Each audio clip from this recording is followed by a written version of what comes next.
اور دیکھیے علم دین کی کتنی اہمیت ہے۔ پاک میں ایک آیت نہیں، متعدد آیات اللہ نے دینی تعلیم کی اہمیت کے لیے نازل فرمائی۔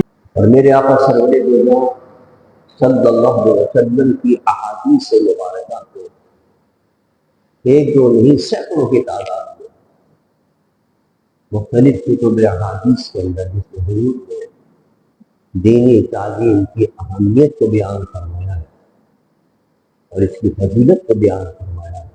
اس کی اہمیت کا فضیلت سے آپ اندازہ کریں کہ میرے آقا سرور دو صلی اللہ علیہ وسلم پر غار حرا میں جبرائیل امین جو پہلی وحی لے کر آئے وہ بھی علم سے متعلق پہلی وحی الحمدللہ رب العالمین کے لیے بھی ہے، حالانکہ قرآن کا آغاز تو اس سورۃ فاتحہ سے ہوا۔ پہلی وحی بسم اللہ الرحمن الرحیم کے لیے ہے، یہ بھی قرآن کی آیت ہے۔ پہلی وحی الف لام میم ذالک الکتاب لا ریب فیہ یہ نازل نہیں ہوئی، پہلی وحی یہ تھی۔ اقرا پڑھیے، اقرا بسم ربک الذی خلق خلق الانسان من علق اقرا وربک الاکرم الذی علم بالقلم علم الانسان ما لم يعلم۔ اپنے رب کے نام سے پڑھیے محبوب جس نے پیدا کیا۔ اب دیکھیے پہلی وحی اقرا تعلیم سے متعلق، پڑھنے سے متعلق، یعنی بتانا مقصود ہے کہ جو اب یہ دین اتر رہا ہے، یہ دین آیا ہے، اللہ حضور جو دین لے کر آ رہے ہیں اس دین اسلام کے اندر سب سے زیادہ تعلیم کو اہمیت حاصل ہے، اس لیے پہلی وحی بھی تعلیم کے بارے میں۔ آج دیکھیے جب تک امت مسلمہ اس جو قرآن نے سوچ دی اس پر عمل کرتے نہیں، ایسا لوگ اسرا کے تعلیم کے قدموں کے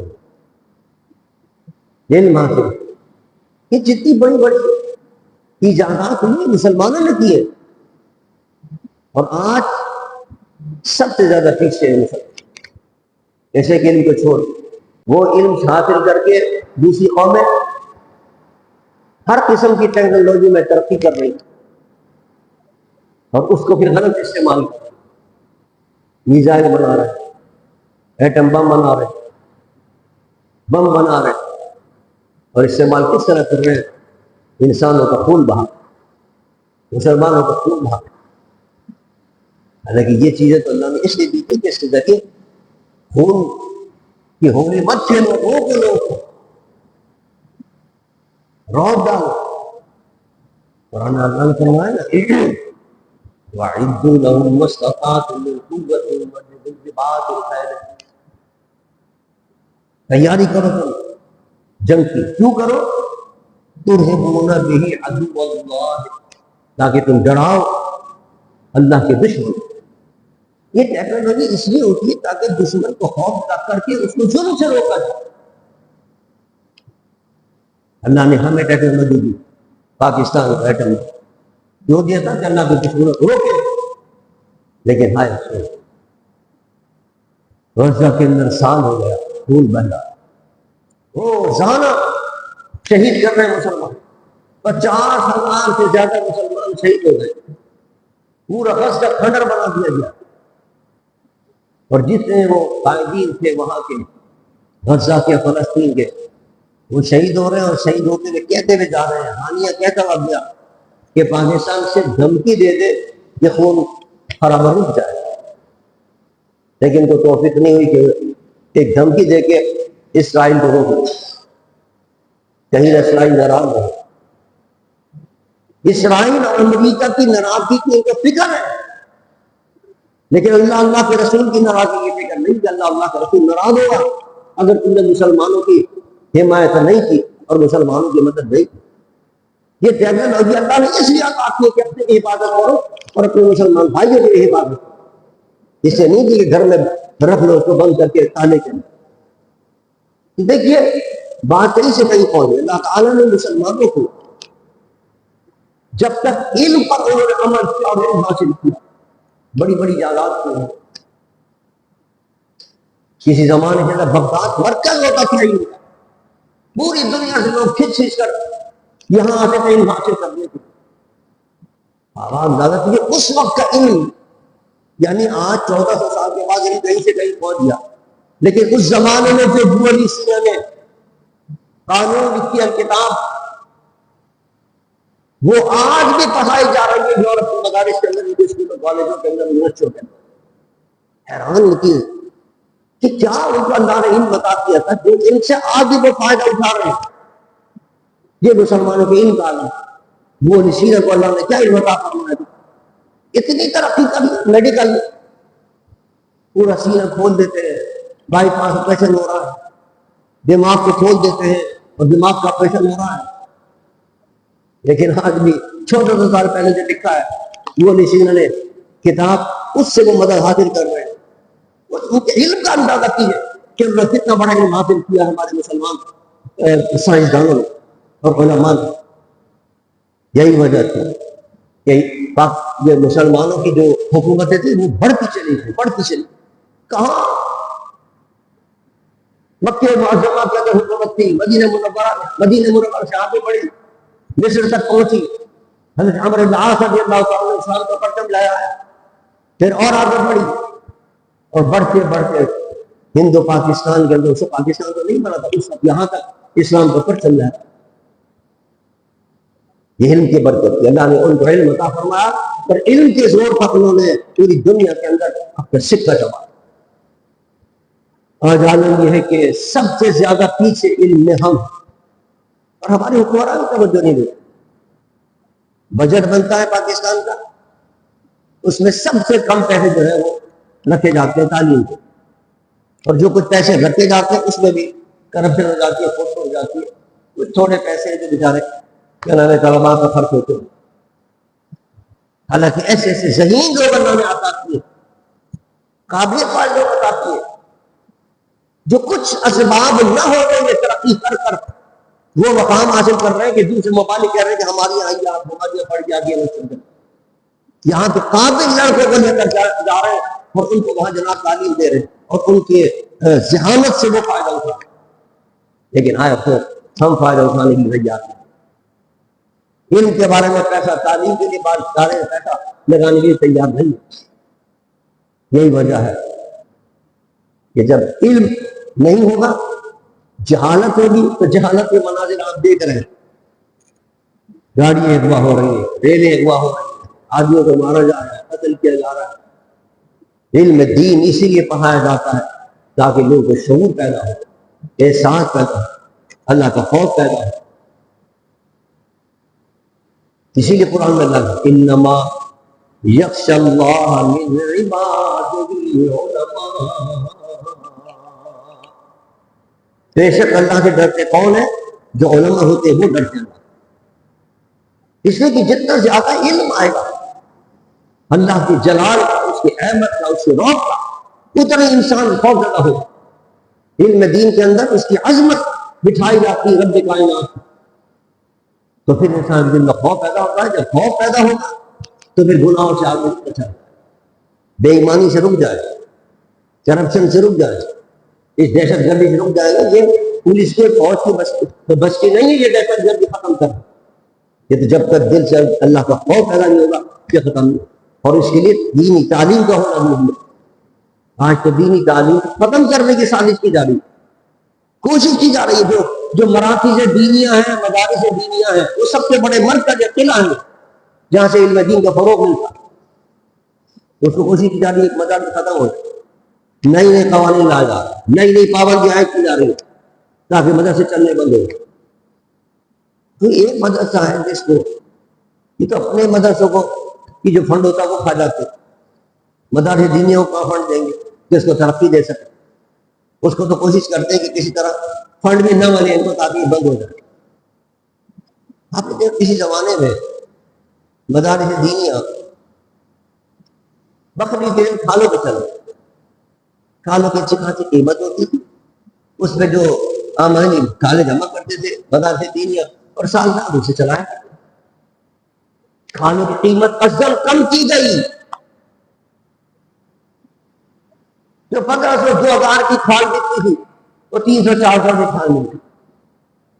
کیا نتیجہ نکلا؟ مدارس ادارے پریشان. یہ کس طرح چلا؟ جو مدارس کو بیچارے لوگ پیسے دیتے تھے ان پہ پابندی عائد ہو رہی ہے. بتاؤ کس نے ٹیکس ادا کیا؟ کس نے پیسہ دیا؟ کس نے ٹیکس ادا کیا یا نہیں کیا؟ کہاں سے آیا اس کا پیسہ؟ اس کے منی ٹرین کیا؟ اب اس طرح کوئی دے گا مدرسے کو پیسہ؟ علماء احتجاج کر رہے ہیں، علماء آوازیں اٹھا رہے ہیں. ارے بھائی یہ قوانین آپس میں تم لڑ نہیں کرے. رات رات قانون بن جاتے ہیں، ان کی مرضی کے قانون. رات رات جناب لوگ جمع کر کے اسمبلی کے اندر پاس بھی ہو جاتا ہے. لیکن مدرسے دینی مدرسوں کے لیے تو قانون ہو پاس کرانا مشکل ہو جاتا ہے. پاس ہو جائے تو عمل مشکل ہو جاتا ہے. بڑا دور یہ پاکستان اس لیے بنا تھا کہ یہاں دینی تعلیم دی جائے اور دینی تعلیم کو عام کیا جائے. حضرت صاحب رحمۃ اللہ علیہ صاحب مدار یہ سب سے پہلے پاکستان میں آتی مدرسہ قائم کیا اسلام جامعہ مجددیہ اسی رواج کے اندر. خود بھی بیٹھ کر حضرت صاحب رحمۃ اللہ علیہ درس حدیث دیا کرتے تھے. علوم دینیہ خود پڑھایا کرتے تھے بیٹھ. مرشد ایسا ہی ہوتا ہے، پیر ایسا ہی ہوتا ہے، عالم ایسا ہوتا ہے، صوفی اور شیخ ایسا ہی ہوتا ہے جس میں علم ظاہر علم باطن دونوں ہیں. آج کل جاہل پیر بن کے بیٹھ گئے، پیر بن کے بیٹھ گئے. پیر کے لیے ضروری ہے کہ علم دین بھی آئے اور علم شریعت اور علم طریقہ دونوں. صاحب رحمۃ اللہ علیہ صبح بیٹھ کر درس حدیث دیا کرتے تھے اور رات کو بیٹھ کر لوگوں کے دلوں کو مصفہ مجدہ کیا کرتے تھے، روحانی فیض پہنچایا کرتے. رکن الاسلام جامعہ مجددیہ اللہ نے اس کو وہ روحانی حلسات کی نسبت کی کہ وہ مقام عطا کیا کہ آج دنیا کی سب سے بڑی اسلامی یونیورسٹی جو مصر کے اندر ہے جامعہ ازہر، وہ بھی رکن الاسلام کی سند کو مانتا ہے اور رکن الاسلام کی سند پر جامعہ ازہر کے اندر داخلے دیے جا رہے ہیں. آپ کی بڑی سے بڑی یونیورسٹیوں کا کوئی سند لے کے چلے جائیں اس کو داخلہ نہیں ملے گا. رکن الاسلام کی سند لے کے جائیں گے اس کو داخلہ مل جائے گا جامعہ ازہر کے. یہ اللہ کے ولیوں کا خیر. پتہ نہیں کہاں کہاں سے لوگ آ رہے ہیں پڑھنے کے لیے، لیکن افسوس ہمارے سندھ کے اندر لوگ توجہ نہیں دیتے. حالانکہ دینی تعلیم کی طرف توجہ اور پھر صرف دینی تعلیم نہیں ہوتی، ہمارے یہاں تو دینی دنیا بھی دونوں تعلیم دی جا رہی ہے. اور آج کل تو اس کی سب ضرورت ہے دینی تعلیم کی. بالخصوص یہ جو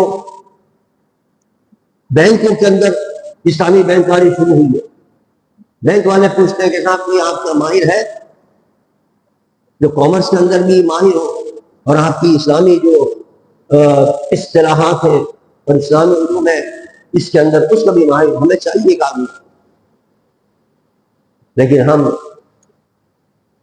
انگریزی اسکولوں کے اندر 40-40 ہزار میں فیس دے کر پڑھاتے بھی ہیں اور جناب پہ آخر میں جب وہ 2 کروڑ روپے خرچ کر لیے اس کے بعد کہتے ہیں صاحب نوکری نہیں ملی کیا کر.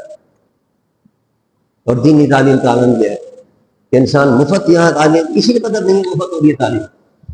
یہاں بھی اگر فیس لگا دیتا تو شاید قدر ہو جائے. تو تعلیم حاصل کر کے دین و دنیا دونوں میں عزت اللہ کا کرتا ہے، عزت دینے کے لیے تیار ہے. دنیا کے اندر بھی حضرت امام اعظم ابو حنیفہ رحمۃ اللہ نے بیٹھے ہوئے تھے خانے کعبہ درس ہو رہا تھا، درس حدیث دیا جا رہا تھا. آپ فرماتے میں نے سنا ایک صحابی سے یہ درس دیتے کہ جو علم دین حاصل کرے گا اس کی رزق کی ذمہ داری اللہ پر. اللہ اس کو بے حد و حساب رزق عطا فرمائے، اس کو کوئی کمی نہیں ہو بشرطے کہ صحیح معنی میں حاصل کرے. تو بہرحال دینی تعلیم حاصل کرائیں، اپنے بچوں کو دینی تعلیم دیں. رکن الاسلام جامعہ مجددیہ حیدرآباد کے اندر موجود ہے، اب تو اس کی شاخ کراچی کے اندر بھی کھل گئی ہے، پنجاب کے اندر بھی اس کی شاخ موجود ہے. کوشش کریں کہ آپ کے بچے وہاں دینی تعلیم حاصل کریں تاکہ ایک ایسا فرد بنے جو معاشرے کے لیے بھی سود مند ہو اور اللہ کی بارگاہ کے اندر بھی وہ مقبول. اس کی عزت اور اس کا مقام آج پتہ نہیں چلتا. آج تو اللہ بن گئے، مولوی بن گئے. مجھے جب میرے والد گرامی نے صاحب مزار میں بٹھایا پڑھنے کے لیے، گھر کے والے خاندان والے جو بڑے بڑے اسکول میں اپنے بچوں کو پڑھاتے، مفتی صاحب نے اپنے بچوں کو ان کے ویسا نہیں ہے کیا ہے جو انہوں نے وہاں مدرسے بٹھا دیا عربی پڑھنے کے لیے. صاحب نے کوئی پڑھا نہیں. آج ہم دعا دیتے ہیں صاحب کہ علم دین انہوں نے پڑھایا, علم دین بھی آیا, دنیا بھی علم بھی آیا. الحمدللہ اللہ نے دین اور دنیا کی دونوں عزت عطا کی ہیں اس علم دین کے صدقے کریں. لوگ اعتراض کریں گے تم نے اپنے بچوں کو پڑھوا نہ کریں, لوگ اعتراضات کی. یہ تو شروع سے ہوتا چلا ہے. جب کہا جاتا تھا کافروں کو ایمان لے آؤ, دیکھو کیسے کیسے لوگ ایمان لے آئے. حضرت صدیق ایمان لے آئے, عمر فاروق ایمان لے آئے. تو کہا کرتے تھے انؤمن کما آمن السفہاء الا انہم هم السفہاء ولکن لا يعلمون. کافر کہتے تھے یہ بیوقوفوں کی طرح ایمان لیا, یہ بیوقوف میں سارے کے ساتھ. دین کی طرف کوئی آئے کہ یہ اس کا مطلب پرانا طریقہ چل رہا ہے, ہفتی کسنا, مذاق کرنا, مذاق اڑانا, تو کہنا نہیں چاہیے یہ بیوقوف ہے. یہ آج بھی جو دینی تعلیم حاصل کرے گا, جو داڑھی رکھے گا, کہیں گے بیوقوف ہے, پاگل ہے. حالانکہ اللہ فرماتا ہے قیامت کے دن یہی کہا انہیں کو عزت ملے. جب ان کی عزت دیکھو کاش ہم بھی کوئی دینی علم حاصل کر لیں تو ہمیں بھی عزت مل جاتی ہے. بلکہ اتنی عزت ہوگی حدیث مبارک میں اندر آتے جو آج میں دین ہوگا, جب وہ جنت میں جانے لگے گا تو اس کو روک دیا جائے گا. وہ کہے گا بھائی علم دین کا تو بڑا مقام ہے, یہ آپ بھی دھڑ دھڑ جا رہے ہیں نماز مسجد اس میں کیا رہا ہے جنت کے اندر, مجھے تمہیں کیوں روک رہے ہو؟ حدیث میں آتا ہے میرے آقا فرماتے ہیں اس کو کہا جائے گا تیری تو نے علم دین پڑھا ہے, تیری عزت و مقام کی وجہ سے تو یہ روکا ہے, تیرا کام یہ نہیں ہے, تیری شان یہ نہیں ہے کہ تو اکیلا جنت میں جائے. کھڑا ہو جا جس پر جہنم باجے گئی تو بخشوا کر اپنے ساتھ جنت میں لے جائے. یہ شان اسے پتہ چلے گا. حدیث میں آتا ہے جنہوں نے کوئی خدمت کی ہوگی علماء کو وہ کہیں گے ہم نے فلاں دن آپ کی خدمت کی, ہم نے فلاں دن آپ کو پانی پلایا, ہم نے فلاں دن آپ نے یہ کام کیا تھا, آج ہم مشکل کے اندر ہیں, ہماری مدد. اس دن پتہ چلے گا کہ عالم کا کیا مقام ہو, کیا مقام. بہرحال اپنے بچوں کو علم دین پڑھاؤ, علم دین پڑھیں گے دین اور دنیا دونوں سنبھلیں گے, ان کے نہیں پورے خاندان کے سنبھلیں گے. ملک کے لیے وہ ایک معاشرے کا بہترین فرد بنیں گے, وہ جو دنیا کو بھی صحیح کریں گے. وہ اور جو پاکستان کے اندر ستم داڑ مچی ہوئی ہے, دہشت گردی ہوئی ہے, کرپشن ہوئی ہے, اس کے لیے وہ اپنا کردار ادا کریں گے. بہرحال ہمارے صاحب رحمۃ اللہ علیہ کا یہ فیض ہے انشاءاللہ یہ جاری رہے گا. کیونکہ نظام جامعہ مدرسہ پہلے ایک تھا, اب حیدرآباد کے اندر بھی 3 شاخیں اس کی, پنجاب کے اندر کئی شاخیں اس کے الحمدللہ, کراچی کے اندر الحمدللہ کی 2-3 شاخیں ہو گئی ہیں. تو خیر اللہ کے ولیوں کا اس دنیا سے رخصت ہونے کے بعد بڑھ جاتا. صاحب کی زندگی میں ایک تھا رکوع صاحب, آج جناب 5-5 10 رکوع صاحب کی شاخ ہو گئی ہیں. انشاءاللہ یہ خیر جاری رہے گا.